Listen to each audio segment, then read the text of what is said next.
Welcome to Bible Time Travelers. Today we are going to have a Books of the Bible map review. You know, on nearly every trip we've made this year, we've had GPS coordinates. What does GPS stand for in our time travel class? God's positioning system.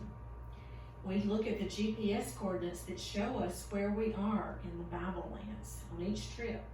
So how well do you think you know your way around these Bible lands here in our map window?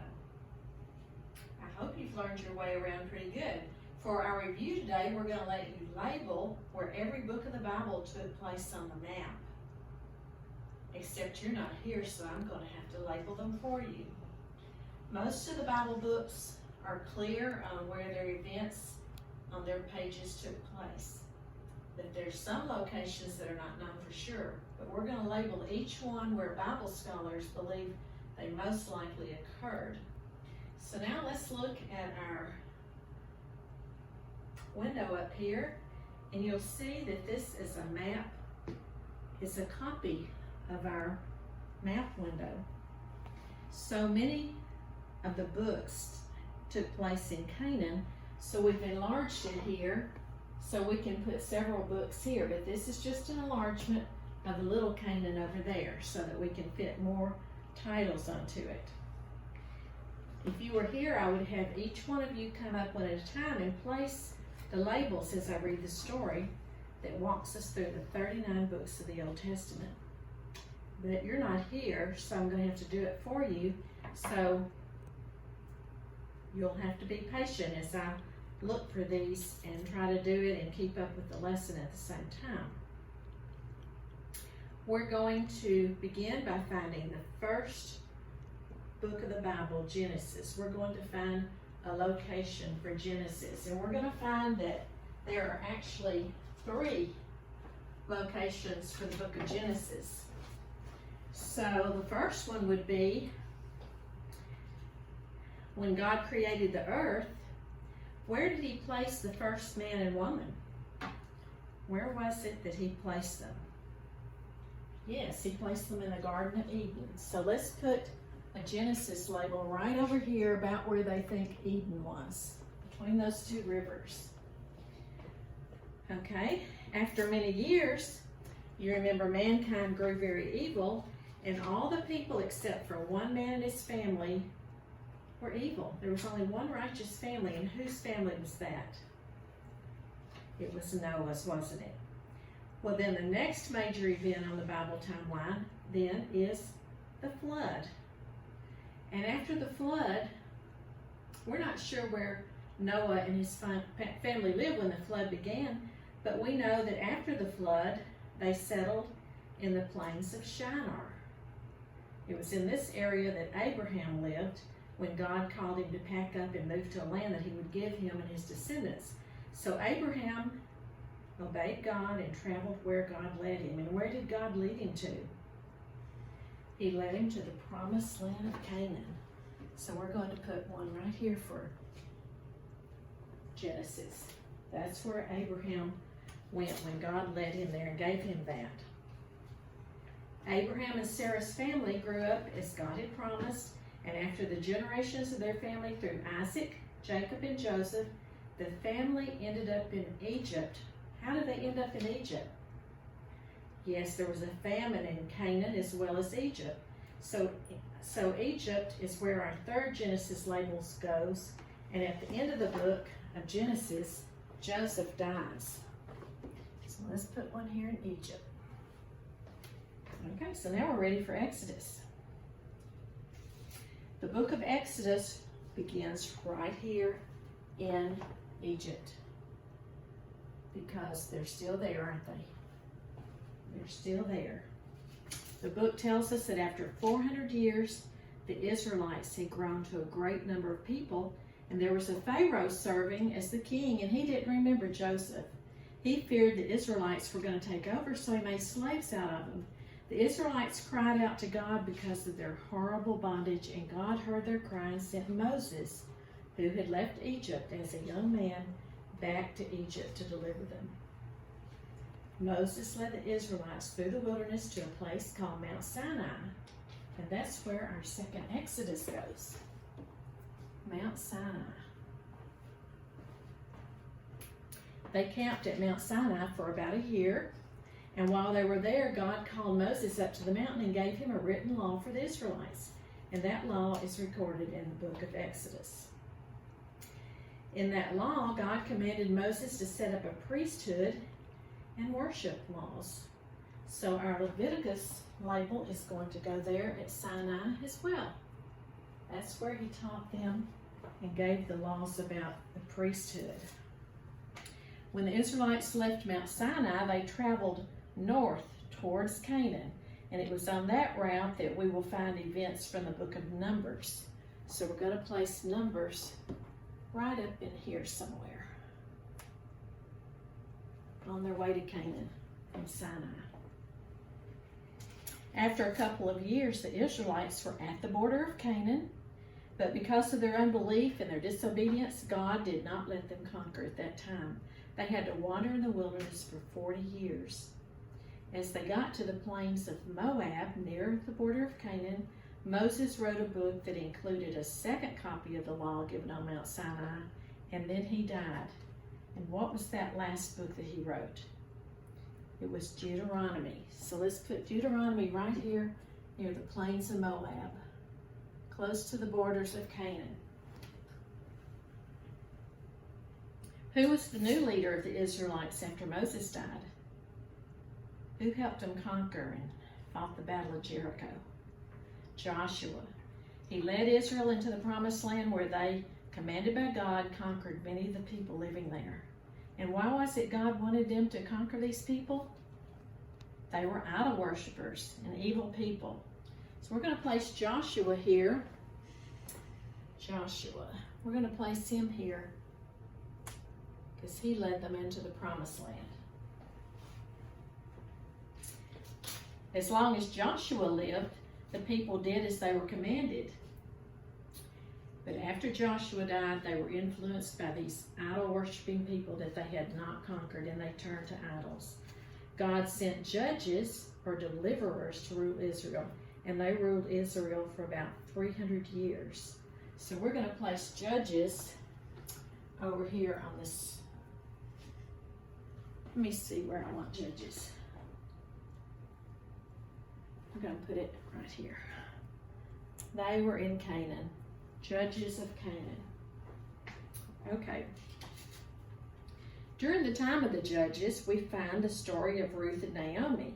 Naomi and her family were from Bethlehem. Bethlehem would be right in here somewhere in Canaan. But they had traveled to Moab because there was a famine in Canaan. So when the famine was over, Naomi decided to go back home to Bethlehem. Her husband and her sons had died, and her daughter-in-law, Ruth, insisted on leaving her home in Moab and going to live in Bethlehem with Naomi. So we're going to put Ruth where she came from here, but also over here near Bethlehem because the story takes place going here and then coming back. That's the book of Ruth. The Israelites had a prophet and a judge named Samuel. God used Samuel to speak his will to Israel. The people begged Samuel for a king to rule them because all the other nations had kings. Well, God granted them their request and guided Samuel to choose a man for the job. So who became the first king of Israel? Saul. With the selection of a king, Israel became a kingdom. Who were the other two kings of Israel? David and Solomon. Well, after Solomon, the kingdom divided. The northern kingdom was called Israel, and the southern kingdom was called Judah. So let's divide the kingdom. We're going to work over here on this map now for a minute. Let's divide the kingdom. Northern kingdom is Israel, southern kingdom is Judah. Well, after a few hundred years, the northern king was taken captive by whom? Remember? The northern kingdom of Israel was taken captive clear over here to Assyria. From here to Assyria.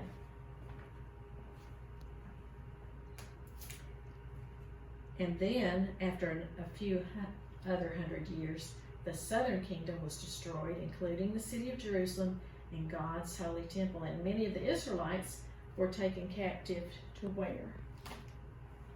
Judah was taken captive to Babylon. Okay? There's 6 books that tell all about the kings of the united and divided kingdoms and about their captivities and their exiles to foreign lands. And these books are 1st and 2nd Samuel, 1st and 2nd Kings, and 1st and 2nd Chronicles. That's what those books are about. All about the united and divided kingdoms and their captivities and exiles. After the Jews spent 70 years in Babylonian captivity, Cyrus, the king of the Persians, defeated Babylon. Cyrus then allowed any of the Israelites, who were now called Jews, to go back to their homeland in Judah. 3 different groups went back over a period of time, and a man named Ezra led the second group back. And we read about this part of the Jewish history in the book of Ezra, which we're going to place between Babylon and Jerusalem. We'll just put Ezra right there in the middle because that's where his trips took place.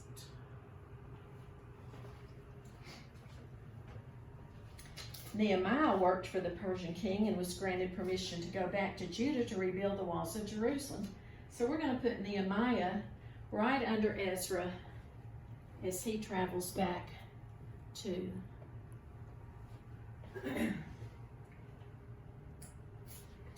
Esther was a Jew, and she had become the wife and the queen of the Persian king Ahasuerus. Her story is told in the book of Esther. So we're going to put her over here in Persia. She was a Jew living in Persia, because now they were had the same. They had conquered Babylon. That's what I'm trying to say. The book of Job is about the life of a man who probably lived way back in the time of Abraham. And it says Job lived in the land of Uz. Scholars believe that Uz was located in the area between Israel and Babylon. So we're going to put Job here. That's about where they think Uz was. Job is the first 5 books of poetry.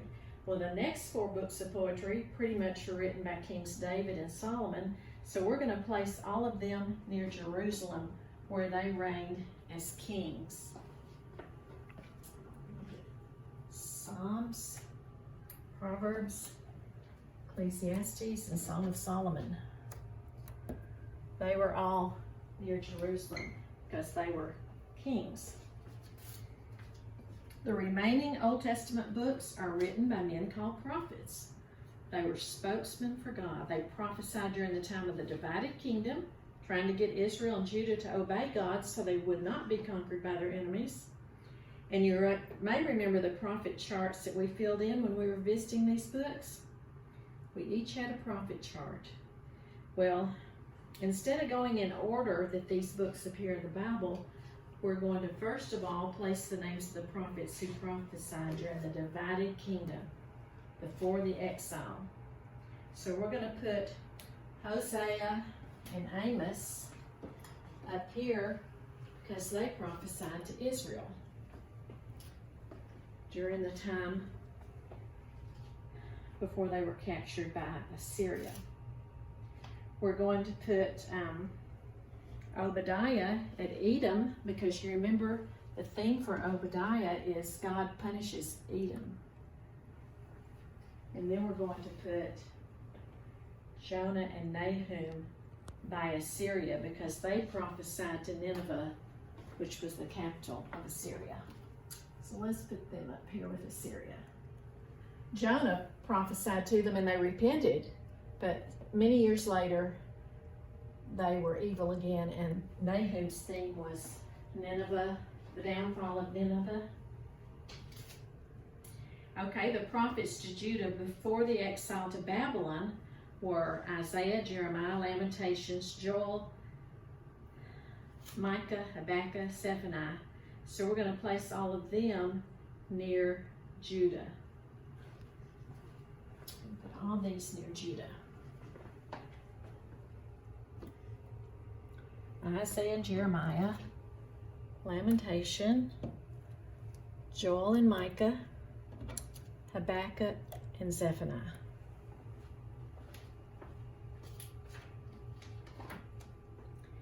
Now we're going to look at the prophets during the exile, while they were actually over there in Babylon. We have Ezekiel and Daniel, and they were prophesying to the people while they were in Babylonian captivity. We love all the stories about Daniel and how brave he was. And finally, we're going to look at the men who prophesied to the remnant of Jews who returned to Jerusalem. While they were rebuilding the temple and the wall, they had to have a lot of encouragement, and God sent prophets Haggai, Zechariah, and Malachi to prophesy over here near Jerusalem during that time while they were rebuilding. So I believe that gets every one of the books of the Old Testament on our map. And I hope that makes sense to you.